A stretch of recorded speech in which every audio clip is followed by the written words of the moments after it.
오늘 로마서 7장을 좀 열어보시겠습니다. 지난주에 제가 설교를 7장을 다 안 끝냈어요. 네, 로마서 7장까지 제가 마무리를 하고 내년으로 넘어가야 되는데 너무 이렇게 진도 중심으로 가다 보니까 여러분 이해가 좀 한계가 있는 것 같아서 지난주에 제가 좀 시간을 늦췄습니다. 오늘 7장 전체를 아울러서 말씀을 드릴 것인데, 그동안에 여러분 가지고 있었던 또 이렇게 사고에 전한 기존의 고정관념을 또 이렇게 내려야 될 것들이 오늘 본문에 아주 중요한 내용이 있어요. 그래서 이거를 잘 좀 정리하시고요. 그다음에 이 본문이 오늘 설교 한 번 들어서 여러분이 또 이해할 것 같지는 않아요. 근데 어차피 유튜브에 띄워놓으니까 좀 수고스럽겠지만 예배가 끝나더라도 꼭 반복해서 들으셔서 여러분 것으로 만드시기 바랍니다. 예, 부탁드릴게요. 예. 로마서 7장을 가기 전에 잠깐 배경을 얘기하고 가야 될 것 같아요.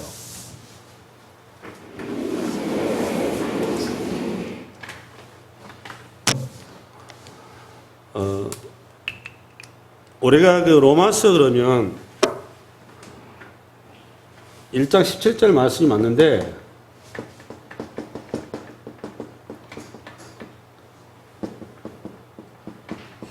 믿음으로의 구원을 사도 바울이 강력하게 얘기를 하죠. 근데 이거를 바울이 일석의 바리새인이고 우리 식으로 하면 율법 학자예요. 최고의 당대 최고의 가말리엘이라고 유명한 지고 나면 서울법대라고 생각하시면 딱 좋습니다. 거기에 차기 수장을 준비하고 있었던 그런 인물이라고 보시면 돼요. 대단한 사람이죠. 그 바울이 그렇게 성경에 대해서 나름대로 박학다식하다고 생각을 했었는데 정작 예수를 못 만났죠. 오히려 예수를 믿는 자들을 핍박하는 자로 중심에 섰었어요. 그러다가 다메섹에서 주님을 만나고 나서 거기서 그 인생이 확 뒤집어지죠. 얼마나 그게 충격이 컸으면 자기 모든 가족과 재물과 환경과 기득권을 다 내려놓고 오직 예수를 위해서 자기 인생을 던진 사람입니다. 그런 바울이 오늘 7장에 의외로 우리에게 충격적인 고백을 하나 딱 던져요. 오라 나는 공고한 사람이로다. 이 사망의 몸에서 누가 나를 건져내랴. 여러분 바울이 이 고백을 하고 있어요. 그럼 도대체 우리가 믿음이라는 게 무엇이고 신앙이라는 게 무엇일까? 심각하게 우리가 고민해 봐야 됩니다. 그래서 오늘 사도 바울이 7장을 왜 쓰게 됐는가? 이런 표현을 왜 하게 됐는가를 지금부터 조목조목 여러분들 정리를 좀 할 필요가 있어요. 우선 배경을 잠깐 정리를 하고 갈게요. 믿음의 구원의 사도 바울 얘기하다 보니까 행위가 항상 문제가 된 겁니다. 두 가지 극단으로 흘러요. 하나는 행위 무용론하고 하나는 행위 완전주의입니다. 이 두 극단으로 흘러가게 됩니다. 그러니까 인간의 이론이나 사상이나 철학이라고 하는 것은 완전한 게 있을 수가 없어요. 아무리 어떤 논리나 어떤 사상이나 어떤 학문이라 하더라도 항상 거기에는 문제가 있게 마련이거든요. 양면성을 가지고 있다는 거죠. 근데 사도 바울이 하나님에 대해 설명을 하는데 신앙을 설명하는데 결국은 성서라고 하는 것은 다른 거 하나도 없습니다. 하나님이 누구냐라는 거예요, 사실은. 그러니까 신론이다라고 그게 정확한 답입니다. 그러니까 성서를 뭘 써놨느냐? 하나님에 관해서 써놓은 겁니다. 그걸 신론은 그런 거거든요. 이게 가장 중요한 키포인트예요. 근데 그 하나님에 대해서 설명을 하는 인간의 언어나 인간의 표현이나 인간의 모든 이해가 어떻게 그걸 하나님을 대해서 완벽히 표현할 수 있겠어요? 불가능한 겁니다, 그게. 우리가 하나님을 얘기를 하고 있지만 그동안 제가 여러분에서 하나님에 대해서 많이 여러 형태로 얘기를 했어요. 하나님은 형체가 있는 분이 아니라고 그랬습니다. 그러니까 여러분 이 말을 하다 보니까 처음에 충격받았을 거예요. 여러분 하나님이 형체가 있어요, 없어요? 형체가 있는 분이 아니에요. 이게 자꾸 우리가 하나님을 어떻게 이해하고 계신가 하면 하나님의 형상이 있다라고 여러분 생각하신단 말이에요. 이게 왜 이런지 자꾸 익숙해지는가 하면 창세기에 보면 하나님의 형상을 따라 인간을 창조했다 그러니까 이게 문자 해석을 한 겁니다. 그래서 당연히 하나님은 형상이 있다고 생각한 거예요. 좀 미안하지만 하나님의 형상이 없어요. 하나님 형상에 제한되는 분이 아닙니다. 그러니까 에덴 동산에서 잘 생각을 해보세요. 오늘 그 내용이 나옵니다.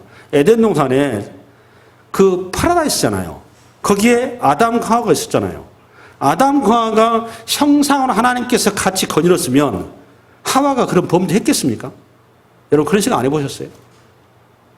에덴 동산에 여러분과 같이 똑같은 육신의 형태를 가지고 하나님이 에덴 동산에 평소에 아담과 하와가 거니는 자리에 계셨으면 시각적으로 보이고 감각적으로 그것이 보였으면 여러분 선악과 따먹었겠습니까?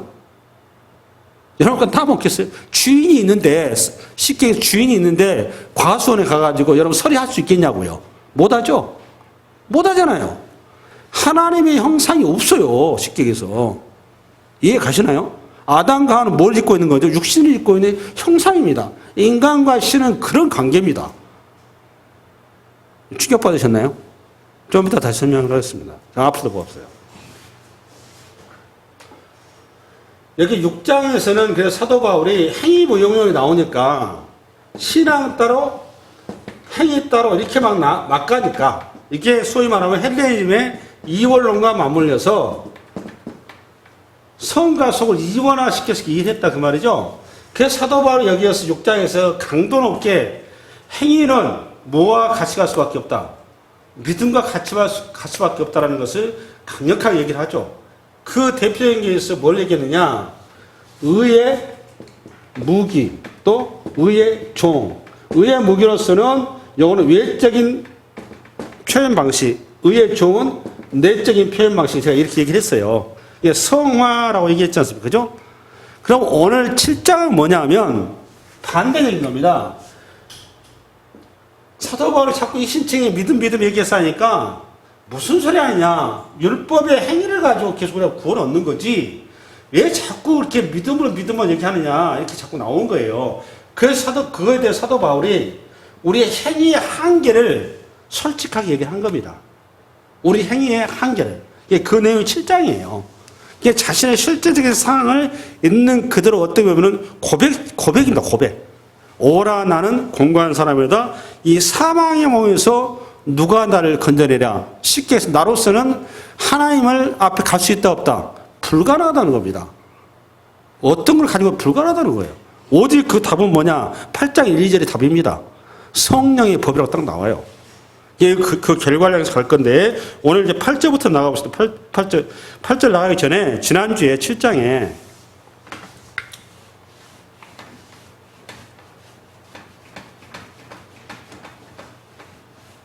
이런 얘기를 했어요. 사도 바울이 부부관계를 통해서 우리의 그 신앙의 변증관계를 얘기했죠. 아내와 남편인데 우리가 예수를 믿기 전에는 이게 새신랑이거든요. 아내는 나란 말이에요. 나. 남편이 새신랑을 믿기 전에는 뭐였는가? 죄였고 사망이었고 또 율법이었단 말이에요. 여기서 율법의 형식이라고 분명히 얘기했어요. 율법 내용이 아니에요.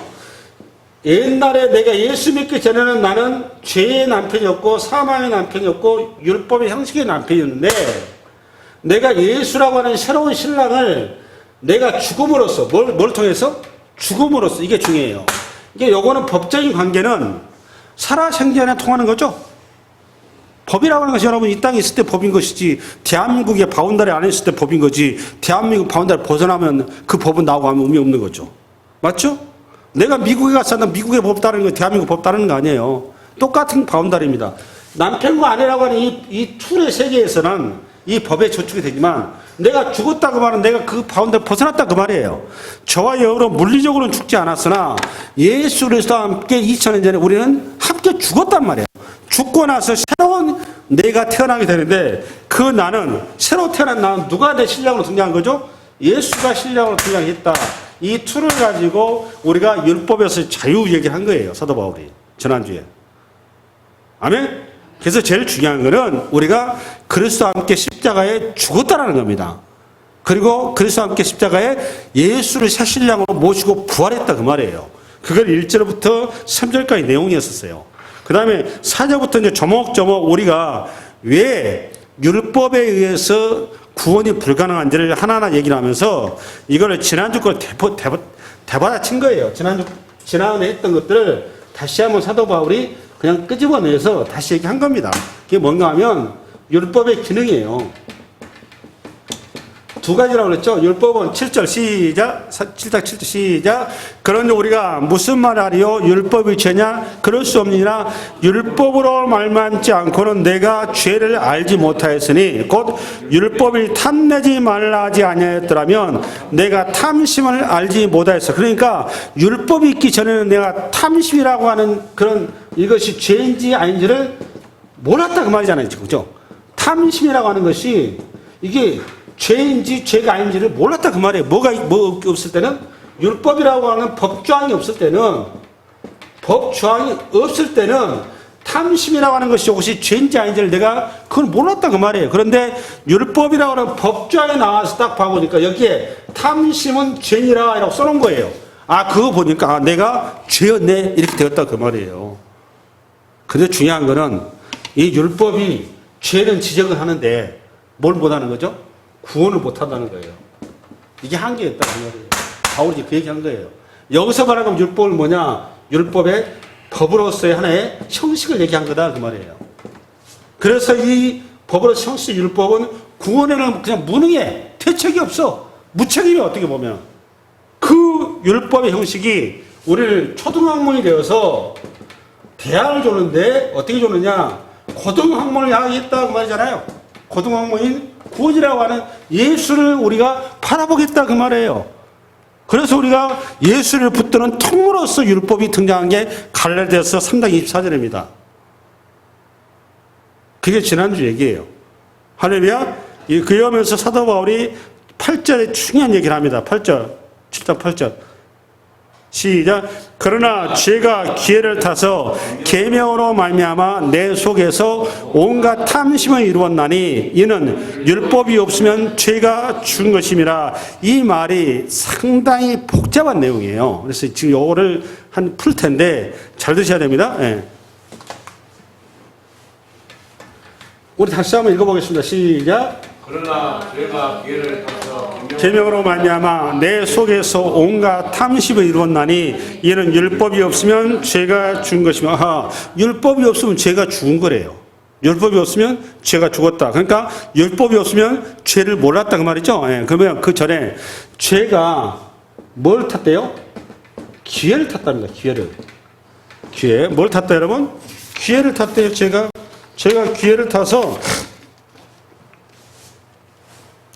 제가 기회를 타서 계명으로 말미암아, 그러니까 계명으로 말미암아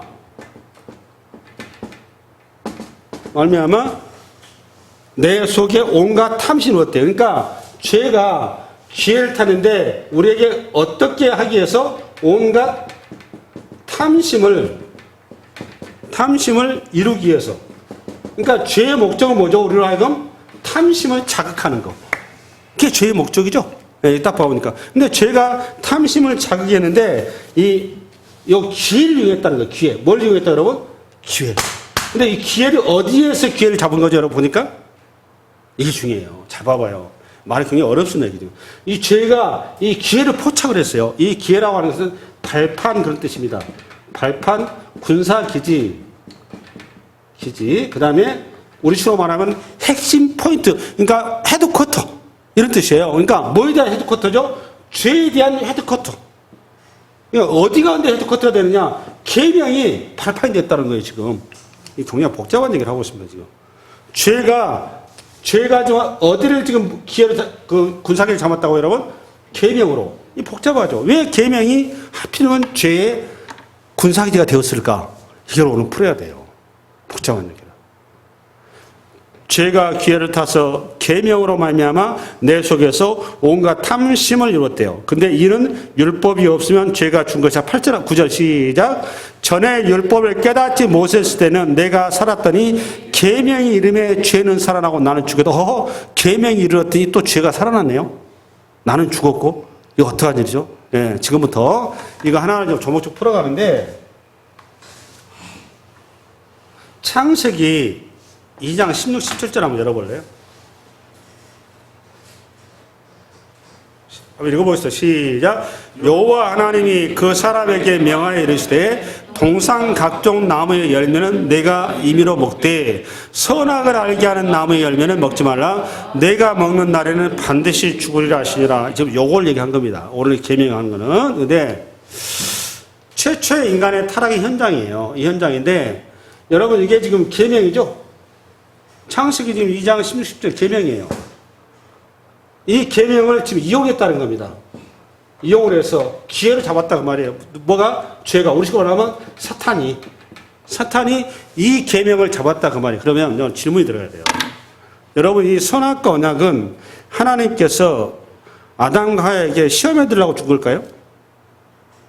아담과 하와에게 죄에 빠지라고 이걸 준 걸까요? 이게 뭐 실제로 뭐야 덫인가요?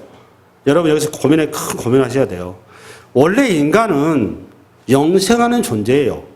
이 언약 이전에 우리 인간은 뭐하는 존재라고 여러분? 영생하는 존재예요. 죽는 존재가 아닙니다. 영생하는 존재로 우리는 이미 탄생을 했고 만드셨어요. 마치 뭐하고 똑같은 거 구원이 있고 그 다음에 세례 있는 거하고 똑같은 형태인 거예요.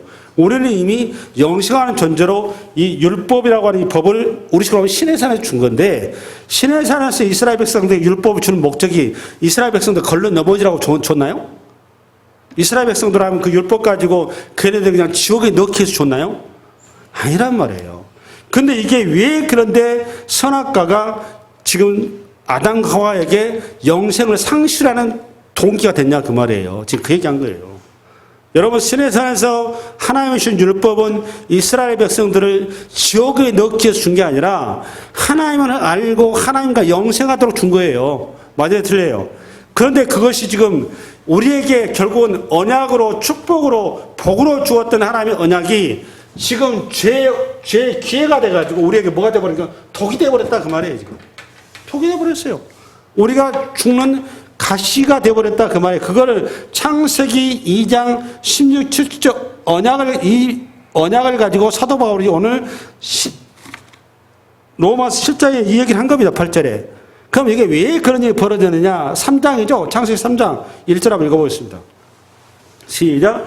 그런데 뱀은 여호와 하나님이 지으신 들짐승 중에 가장 강교하니라. 뱀이 여자에게 물어 이르되 하나님이 참으로 너희에게 동산 모든 나무의 열매를 먹지 말라 하시더냐? 여자가 뱀에게 말하되 동산 나무의 열매를 우리가 먹을 수 있으나 동산 중앙에 있는 나무의 열매는 하나님의 말씀에 너희는 먹지도 말고 만지도 말라 너희가 죽을까 하노라 하셨느니라. 뱀이 여자에게 이르되 너희가 결코 죽지 아니하니라. 너희가 그것을 먹는 날에는 너희 눈이 밝아져 하나님과 같이 되어 선악을 알 줄 하나님이 아시며. 여러분 이 본문을 해석하려면 여러분한테 사전에 지식이 필요합니다. 무슨 지식이 필요한가 하면 하나님이 누군가라는 거예요. 그걸 여러분은 알고 이 본문을 보셔야 이게 여러분한테 쏙 들어와요. 그게 뭔가 하면 여기서 신론이라는 걸 좀 정의하고 가셔야 돼요. 아까 소도에 잠깐 얘기를 했는데 하나님이라고 하는 신은 영이십니다.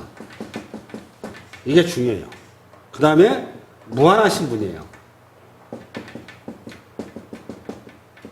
그 다음에 마지막으로 원인이 없는 분이에요. 스스로 자존하신 분이다 그 말이죠. 출애굽기 3장 14절 말씀이에요. 그러면 이 본문에서 내가 아까 소도에 잠깐 얘기했죠.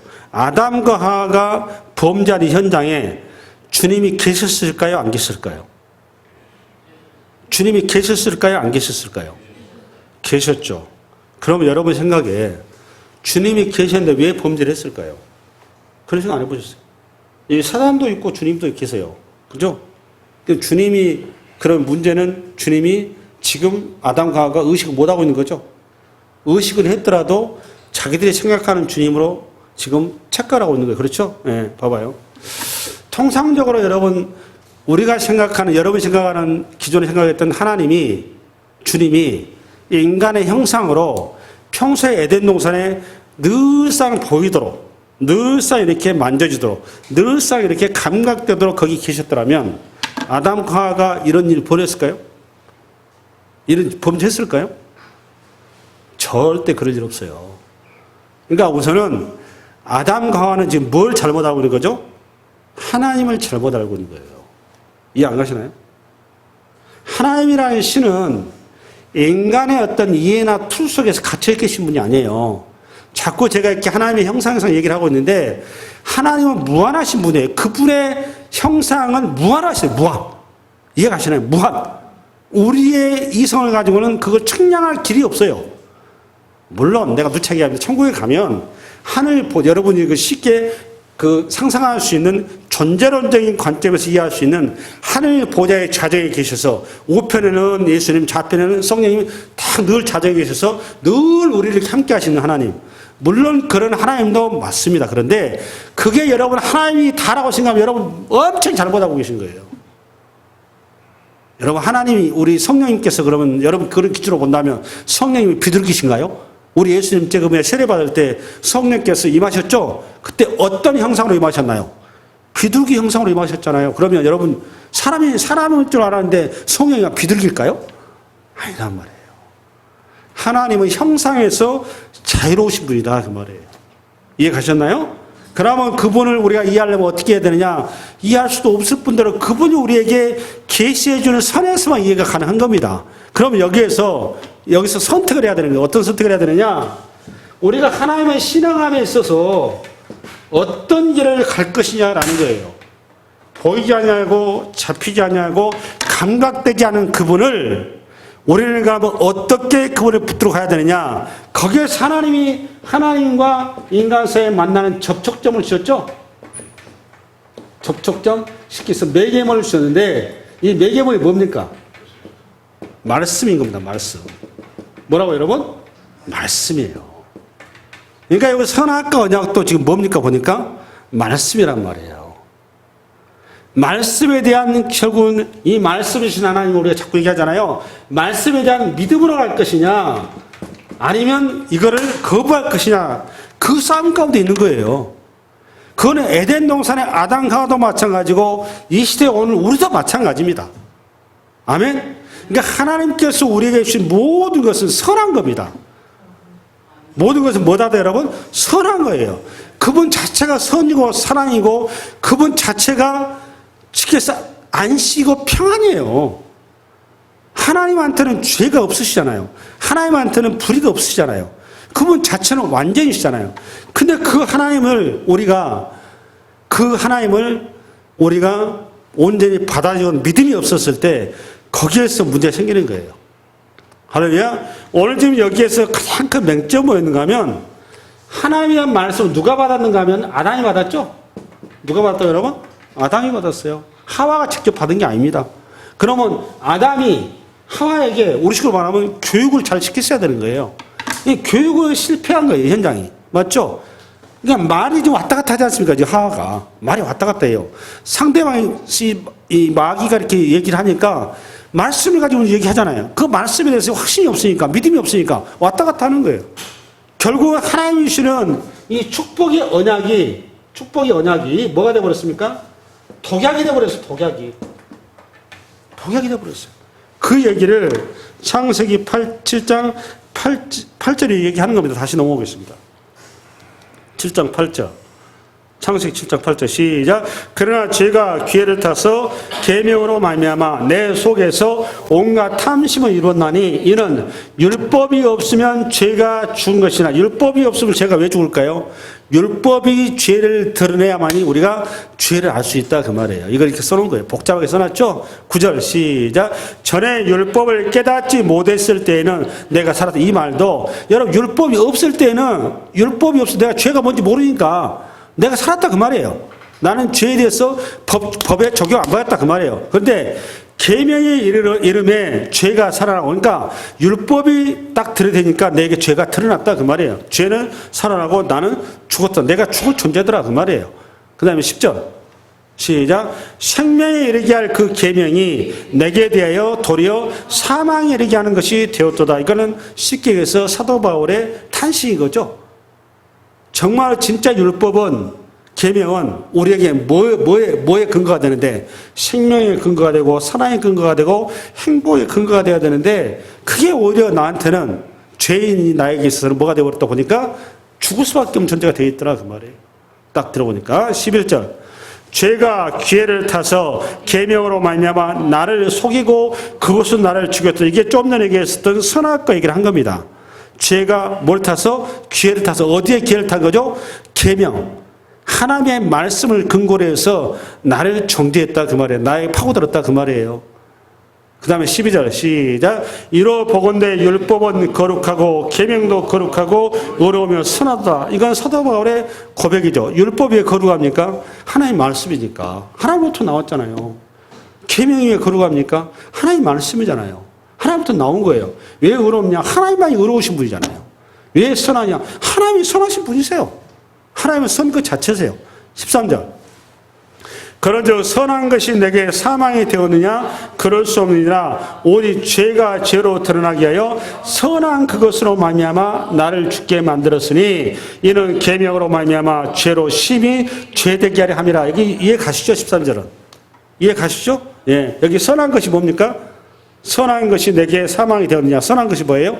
율법을 얘기하는 겁니다. 율법. 율법이, 계명이 내게 사망이 되었느냐? 그렇지 않다 그 말이에요. 그럴 수 없느니라. 오직 죄가 죄로 드러나기 위하여 율법이 그것으로 나에게 말미암아 나를 죽게 만들었으니 이는 계명으로 말미암아 죄로 심히 죄되게 하려 함이라. 14절. 14절 시작. 우리가 율법은 신령한 줄 알거니와 나는 육신에 속하여 죄 아래 팔렸도다. 이제 우리 상을 얘기한 거죠. 율법은 뭐한 줄 안다고 여러분? 신령하죠. 율법은 신령하다 이 말은 프레마라고 거기서 나온 단어인데 영적이다 그 말이에요. 율법은 뭐하다? 영적이다 그 말인데 여기서 여러분들이 조심할 단어가 육신이라는 단어입니다. 이게 지금 그 사도 바울이 그 당시에 그 사상을 가지고 쓰는 단어예요. 그러다 보니까 마음으로는 육신이 약하다. 여러분 표본란가? 마가복음인가 마태복음 열어봐요. 한번. 지금부터 여러분이 그 기존에 가지고 있는 여러분의 관념을 깨야 되는데 시작. 시험에 들지 않게 깨어 기도하라. 마음에는 원이로되 육신이 약하도다. 잘 봐보세요. 마음은 원이로되 뭐가 약하도다? 육신은 약하도다. 우리 예수님께서 쓰신 거죠. 이게 마음과 육신 딱 이거 이원화시켰습니다. 그런데 이거를 여러분이 어떻게 이해하고 계신가 하면 마음 따로 육신 따로 이렇게 이해하고 계신다고 여러분들이. 여기서 여러분이 굉장히 잘못된 이해를 가지고 있어요. 근데 이거는 당시 이제 헬레니즘의 철학과 그들의 학문의 표현 방식이에요. 여러분, 우리 몸은 몸 스스로 움직일 수 있을까요? 잘 들어봐 보세요. 우리의 육체라고 하는 거는 육체 스스로 움직여요? 절대 안 그렇습니다. 육체는 뭐에서 움직이고 결정되는 거죠? 여러분의 생각이, 마음이 육신을 조절하는 거예요. 뇌가 결정하는 거잖아요. 뇌에서 모든 걸 결정한 다음에 내 몸에게 어떻게 해라 이렇게 나가는 거잖아요. 맞아요? 틀려요? 이해 안 가시나요? 이거를 여러분 가지고 계셔야 이 본문 해석이 돼요. 그럼 이거 하면 요거 육신이 뭐냐? 이 육신은 마음에 두 개가 있다 그 말이에요. 두 개의 마음이 있는데 하나는 선한 마음이 있고 하나는 악한 마음이 있다 그 말입니다. 우리식으로 말하면. 하나는 하나님을 따르는 마음이 있고 하나는 마귀를 따르는 마음이 있다 그 말이에요. 우리식으로 말하면. 그런데 여기 육신이 약하다 이 말은 하나님에 따르는 마음을 쪽으로 내가 의사결정 안 하더라 그 말이에요. 어디로 한다는 거죠 내가? 마귀가 하라고 하는 그쪽으로 내가 자꾸 내게 육신에 명령을 내리더라 그 말을 이렇게 쏘는 거예요. 이게 마치 뭐 육신 따로 마음 따로 그렇게 하면 곤란합니다. 정리되셨습니까? 다시 앞으로 로마서 넘어가 봐요. 정리 잘 하셔야 돼요. 로마서 앞으로. 시작. 우리가 율법은 신령한 줄 알거니와 잠깐 율법을 신령한 줄 알다고 율법은 영적이거니와 그 말이에요. 쉽게 해서. 율법 뭐하거다? 영적이거니와 나는 육신에 속하여 죄 아래 팔렸도다 이랬었죠. 여러분 육신에 속했다 그 말이 여러분 언제는 육신 아니었냐고. 여러분 태어나서부터 육신이에요. 맞아요? 틀려요? 그럼 예수 믿고 나면 육신 아닌가요? 예수 믿어도 여러분 육신이에요. 맞아요? 틀려요? 그럼 이게 뭔 소리냐? 창세기 6장 펴봐. 시작. 하나님의 아들들이 사람의 딸들의 아름다움을 보고 자기들이 좋아하는 모든 여자를 아내로 삼는지라. 여호와께서 이르시되 나의 영이 영원히 사람과 함께하지 아니하리니 이는 그들이 육신이라. 잠깐, 뭐가 됐어요 여러분? 육신이 되어. 아니 그 전에 육신이 아니었냐고 내 얘기는. 하나님 말씀을 따라서 살 때하고 하나님 말씀 따르지 안 하고 살 때하고 내 육신이 다른 육신일까요? 똑같은 육신이에요. 그럼 여기 육신은 무슨 뜻일까요? 이게 사륵스란다는데, 지금부터 제가 배경을 설명을 드릴 테니까 오늘 좀 확실히 좀 정정, 이게 여러분 이해가 안 되면 다음 로마서 이게 여러분 이해가 안 돼요. 지금부터 나오는 게. 이걸 좀 개념을 잘 정리하셔야 돼요. 이 헬라 사상에 이원론이라는 거 있다고 그랬죠? 이원론은 성과 속을 구별합니다. 성은 성스러운 영역, 속은 세상의 영역 그 말이에요. 이거 어떻게 이해를 했냐, 헬라 사상은. 이거는 거룩한 영역, 거룩한 것, 우리 식으로 홀리한 것, 요거는 더러운 것 이렇게 있어요. 더러운 것 이렇게 얘기했단 말이에요. 근데 여기를 해서 어떻게 이용시켰냐, 요거를 영의 세계, 이데아의 세계, 이데아의 세계, 여기를 육의 세계. 그래서 영과 육으로 나눈 겁니다. 그래서 이 육체를 뭐를 인간의 몸과 인간의 마음을 분리시켰다 그 말이에요. 그래서 우리가 구원을 얻는다 그 말은, 얻는다 이 말은 어떻게 이해했는가 하면 영이 구원을 얻는 것이지 육체가 구원을 얻는다고 생각을 안 했어요.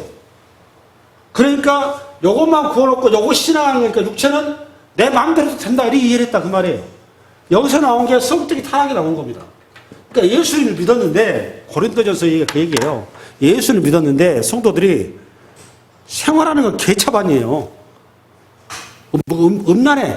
근데 중요한 건 음란한 짓거리를 하는데 그 음란한 것이 자기가 전혀 죄의식이 없었어요. 왜 없었다고 여러분? 이것 때문에 없었는 거예요. 이것 때문에. 내가 구원을 뭘 받으니까 영이 받는 것이 육체가 받는다고 생각 안 했단 말이에요. 그래서 고린도서의 사도 바울이 뭘 얘기하는가 하면 육체의 부활을 얘기한 겁니다. 그 배경 가운데서. 이해되셨죠? 잘못 이해한 거예요. 예수님께서도 사도 바울도 로마서 자꾸 얘기하는 게 이런 얘기예요. 형식과 내용이 이거는 따로 간 게 아니라고 그랬잖아요. 누책있죠. 형식과 내용은 하나다 이 말, 하나다. 자꾸 행위를 무시하니까 형식과 내용은 어떻게 되나? 하나다. 신앙은 믿음 따로 행위 따로가 아니다 그 말이에요. 할렐루야? 할렐루야? 그럼 이 이해를 가지고 다시 로마서로 넘어가 보세요. 로마서 16, 로마 7장 16절 시작. 만일 내가 원하지 아니하는 그것을 행하면 내가 이로써 율법이 선한 것을 신하노니 이제는 그것을 행하는 자가 내가 아니요 내 속에 거하는 죄니라. 잘 봐봐요. 내가 행하는 것이 보니까 내 속에 거하는 죄랍니다. 죄.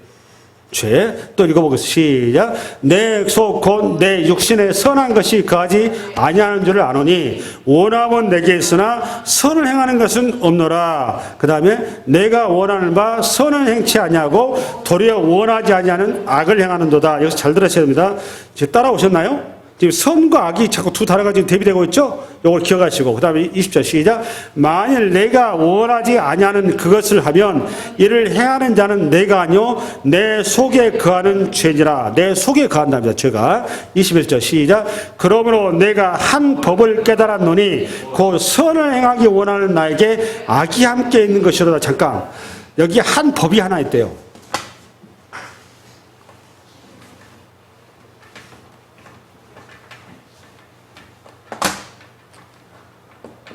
여기 한 법은, 요거는 율법을 얘기한 겁니다. 쉽게 해서 율법이고요. 그리고 한 법이 선과 악으로 이렇게 딱 구별됐어요. 하나의 법이 선과 악으로. 예. 하나는 선한 율법, 하나는 악한 율법. 그렇다고 율법이 악하다 그 말이 아니에요. 율법을 기준으로 봐보니까 악한 자리에 있는 나의 상태 그 말이에요. 22절 시작. 내 속사람으로는 하나님의 법을 즐거워하되 내 지체 속에서 한 다른 법이 내 마음의 법과 싸워. 잠깐, 여기도 마찬가지 그렇게 표현했죠. 여기는 속사람, 여기는 지체 이렇게 써놨어요. 또 그렇죠? 여기 속사람, 지체 이렇게 표현했단 말이에요. 아까 육체나 지체나 똑같은 표현이에요. 그 다음에 여기 보니까 이전에 여기 선 쪽으로 가는 거는 하나님의 법을, 그 다음에 악쪽에 있는 거는 한 다른 법이죠. 내 지체 속에 한 다른 법. 이게 잘 보셔야 됩니다. 헷갈립니다, 여러분. 한 다른 법이 내 마음의 법과 싸운답니다. 내 마음의 법은 어떤 법이냐? 하나님의 법이에요. 내 마음의 법. 마음의 법. 여기까지 따라오셨나요? 그러니까 선한 것과 악한 것이 있는데 선한 것은 속사람 속에 하나님의 법이 있고 그게 보니까 오늘 이게 무슨 법이고? 마음의 법이에요. 악한 것은 내 지체 속에 있는데 한 다른 법이에요. 이 다른 법이 또 무슨 법이냐? 계속 이어서. 하나님 25, 23절. 23절 시작. 내 지체 속에서 한 다른 법이 내 마음의 법과 싸워 내 지체 속에 있는 죄의 법으로 나를 사로잡는다. 아하. 이 다른 법이 무슨 법입니까? 보니까 죄의 법인 거죠. 죄의 법. 이렇게 돼 있어요. 죄의 법. 무슨 법? 죄의 법. 그런데 앞을 봐보세요. 여기 마음의 법과 죄의 법은 똑같이 뭐라고 여러분? 율법이라고. 이게 중요해요. 율법. 또 하나. 또 잘 들으셔야 돼요. 여기 속사람과 지체라고 표현했는데 이것도 하나의 마음이에요. 하나의 마음. 여기 중요해요. 어떤 마음이고 하나는 선을 행하고자 하는 마음. 또 하나는 악을 행하고자 하는 마음이다. 그 말이에요. 내가 아까 얘기했죠? 이원론 때문에 이게 은유법을 써놓은 거예요. 지체는 대명사다. 그 말이에요. 이 속사람도 대명사다. 그 말이에요.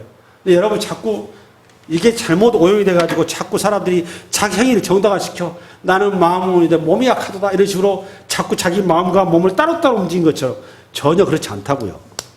로마서가 그 얘기하고 있지 않다고요, 여러분.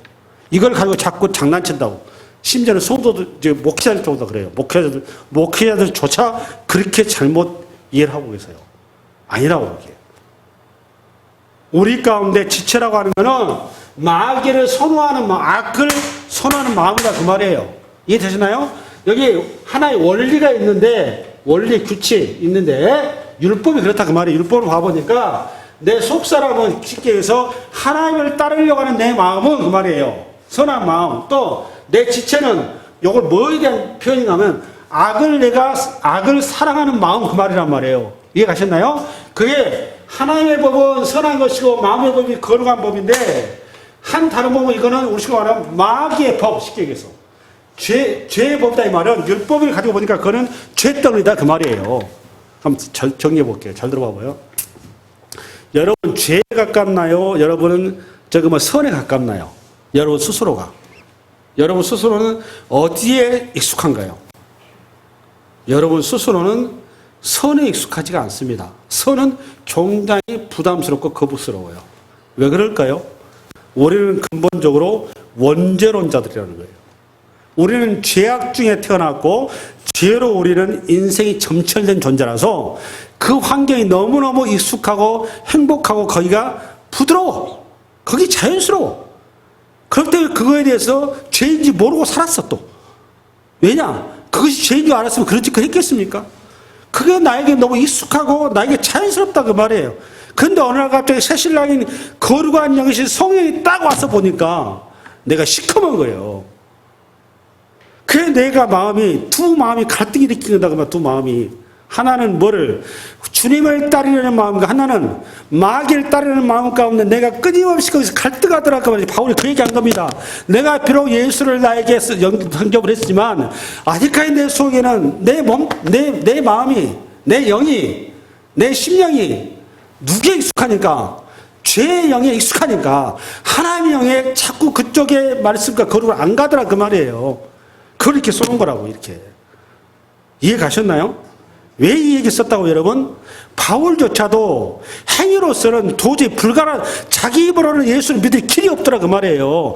하나님이 요구하는 그 말씀의 법을 따라갈 능력이 안 되더라 그 말이에요. 그 실제적인 상황, 갈등 상황을 여러분 우리가 마음으로 믿어 의에 이르고 입으로 신을 구원한다는데 행위 가지고 우리가 얻나요? 마음의 행위를 결정하는 것이지. 아멘? 아멘? 바울도 자기를 딱 봐보니까 항상 내 마음이 어디에 가 있어요? 사탄의 자리에 가 있다고요. 사탄의 자리에. 어디에 가 있어야 되는데 거룩의 자리에 가 있어야 되는데 그게 항상 매일매일 자기가 갈등한다는 거 아닙니까? 왜냐하면 우리가 보는 것이 죄요, 만져지는 것이 죄요, 내가 사는 것이 죄고 내 상황이 다 죄떡거리지 않습니까? 연탄 공장에 내가 있는데 연탄가스 안 마시냐고. 그것이 내 일상이고 내 삶인데 바울이 지금 그 실제 상황을 있는 그대로 우리한테 얘기해 준 거예요. 할렐루야. 여기에서 내가 피할 수 유일한 길이 무엇이냐? 답을 24절 시작. 24절 오라 나는 공고한 사람이다. 이 사망의 몸에서 누가 나를 건져내. 그러니까 나로서는 이 길에서 나올 길이 없다 그 말이죠. 25절 시작. 우리 주 예수 그리스도로 말미암아 감사리로다. 여보 봐보세요. 갑자기 느닷없이 예수 그리스도로 말미암아 감사리로다. 완전 극반대로 이루고 있지 않습니까? 표현 자체가 감사리로다. 이 말은 바울이 하고 싶은 얘기가 뭐예요? 예수밖에 답이 없다 그 말이잖아요. 그잖아요. 시여서 시작. 그런즉 내 자신이 마음으로는 하나님의 법을 육신으로는 죄의 법을 섬기는. 여기 봐보세요. 마음과 육신 또 대비시켜놨죠. 헬레니즘 문화권 가운데 얘기한 거예요. 그냥 이 두 마음이다 그 말이에요. 여기 마음으로는 하나님의 법 이 말은 내가 선한 쪽의 마음은 하나님의 법을, 육신으로는 죄의 법이며 악한 쪽의 마음은 죄의 법을 이 말이라고요. 정리되셨죠? 아멘? 예, 이어서 로마서 8장 답이에요. 8장 1절이죠. 로마서 8장 1절이 답입니다. 8장 1절이죠. 여러분 펴세요. 로마서 8장 1절을 같이 펴겠습니다. 마무리해야 돼요. 8장 1절이죠. 시작. 그러므로 그리스도 예수 안에 있는 자에게는 결코 정잠이 없나니. 잠깐 봐보세요. 그리스도 예수 안에 있으면 정잠이 없단 말이에요. 왜 그럴까요, 여러분? 사도 바울은 누차 얘기하잖아요. 우리는 예수의 십자가의 공로로 우리는 이미 죄로부터 자유롭다 그 말이에요. 그러니까 예수님께서 우리의 모든 십자가의 피를 덮어버렸다고요. 여러분, 유월절 어린 양이 피가 이스라엘 백성들을 보호할 수 있는 유일한 그들의 보호막이었단 말이에요. 똑같은 거예요. 예수님의 피가 우리를 구원할 수 있는 유일한 길이란 말이에요. 우리의 죄악을 다 덮어버린단 말이에요. 그게 8장 1절이고 시작. 이는 그래서 예수 안에는 생명의 성령의 법이 죄와 사함의 법에서 너를 해방하였음이라. 이건 하나의 결론적인 신학적인 표현이죠. 예. 그러니까 우리가 구원을 입을 수 있는 유일한 길은 뭐다? 예수 그리스도의 피라는 겁니다. 그 피를 증가하신 분이 누구죠, 여러분? 성령. 성령께서 요한복음으로 주님이 얘기하시잖아요. 성령 그가 오면 그가 누구에 대해서? 예수에 대해서 증거할 거라고 그러잖아요. 예수에 대해서. 그 예수가 우리를 구원한다는 거잖아요. 아멘? 그래서 우리가 결국은 답은 뭐냐? 뭐예요, 여러분? 성령을 붙들라는 겁니다. 성령 외에는 우리가 구원의 길이 없다는 거예요. 성령을 통해서 예수 만나고 성령을 통해서 우리가 예수와 하나 되는 거룩한 신부의 자리에 선다라는 거예요. 할렐루야. 중매쟁이 성령으로 이 한 주간도 승리하는 여러분 되시기 바랍니다. 예, 수고하셨습니다.